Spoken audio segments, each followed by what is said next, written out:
تاسو ماشاءالله د 15 کالو راسي سکول چلوي د سکول ایکسپیرینس تاسو شته او په دنیا کې چې د ټولو نه ښه د ایجوکیشن په لحاظ سره کوم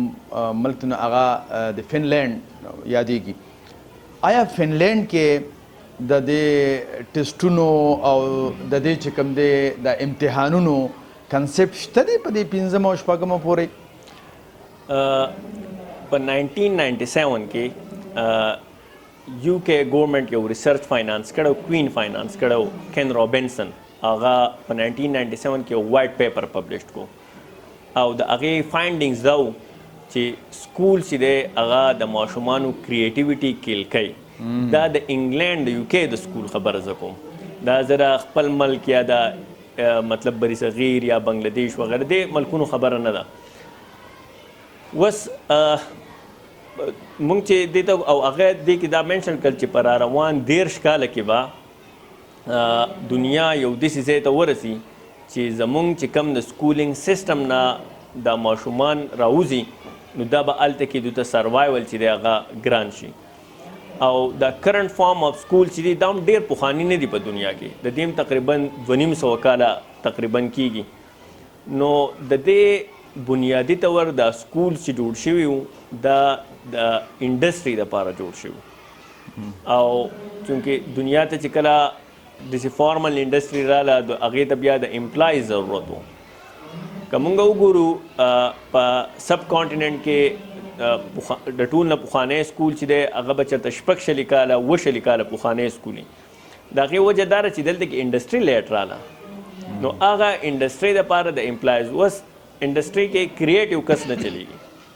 لکه کریټیو کس چې دی هغه به څه کوي لکه فار ایگزامپل د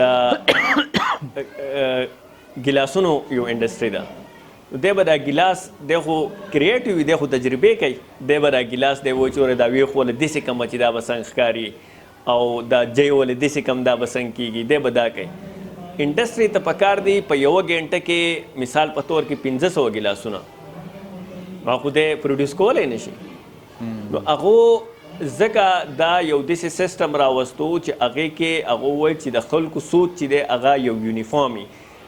میبي دا د هغو ابجیکټیوز وس د کرنټ ایجوکیشن سیسټم نه وي خو پروډکټ به یې خامخا داسې راځي نو بای سټرکچر سکول داسې ډیزاین شوی دی تاسو د فنلینډ خبره وکړه نو کله فنلینډ چې دی هغه په دې کې هغو بیا ډېر مخکې لاړل هغو دا ریوایو کو او فنلینډ کې هغو خو ډېر ایجوکیشن سیسټم ډېر ښه دی هغو په پیرنټینګ باندې کار کوي هغو په ډېرو شیزونو باندې هغه د ماشوم په حواله سره د هغو سیسټم ډیولپ دی بیا سکول کې سکولینګ اورس په ټوله دنیا کې د فنلینډ کم دی هغو 450 او 50 ګنټې په ټول کال کې ماشومان سکول ته ځي د ټولو نه سوا ماشومان چې دي هغه په US کې ځي هغه 1097 ګنټې ماشومان سکول ته ځي خو بیا هم د فنلینډ چې کله پیسا ټیسټ کینی د فنلینډ پرفارمنس یې وایي د شاته یو څو کلونو کې نورو ملکونو چې دی هغو هم ډېر زیات ریوایول وکړو کینیډا چې دی هغو پروجیکټ بیس لرنینګ شروع کړو هغو ډېر ښه دغه وکړل بیا سویډن چې دی هغې کې ډېر زیات ښه دغه دی بلکې سویډن چې دی هغو ته خو د دې خبرې احساس وشو چې هغو ډېر ټیکنالوجي ته چینج شوي او هغه اوس په دې باندې انویسټمنټ کوي چې نه دغه ډېر زیات ټیکنالوجي چې ده دی خو د ماشومانو کریټیویټي کیل کړه نو هغو اوس دوباره هغه وایي چې دا پنسل دا کاپي دا رنګونه ورکول دا اکټیویټیز کول دا چې ده د اصل کې په ماشوم کې کریټیویټي راولي هغه واپس چې دی هغې ته ریوایول شول او نیوزیلینډ چې دی هغه هم دا کوي جاپان کې ډېر یو ښه سیسټم دی د ایجوکیشن نو اوس دا ملکونه چې دي هغو په دې باندې کار دغه کوي چې دغه کریټیویټي په کار ده ځکه د کین رابنسن د ریسرچ مطابق اوس چې مونږ وګورو د AI دور راغی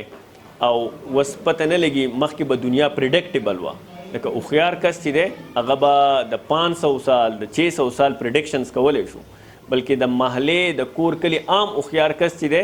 هغه به د 100 کالو پریډکشنز کولی شو اوس چې دی پریډکشنز انپریډکټیبل شو دنیا چې دنیا به څنګه مقام ته رسي را روان کال کې به صحیح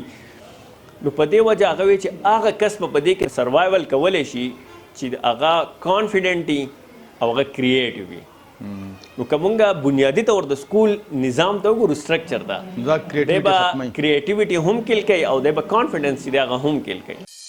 د خپل ادارې د روښانه مستقبل لپاره پښتون لارښود ټیم سره رابطه وکړئ.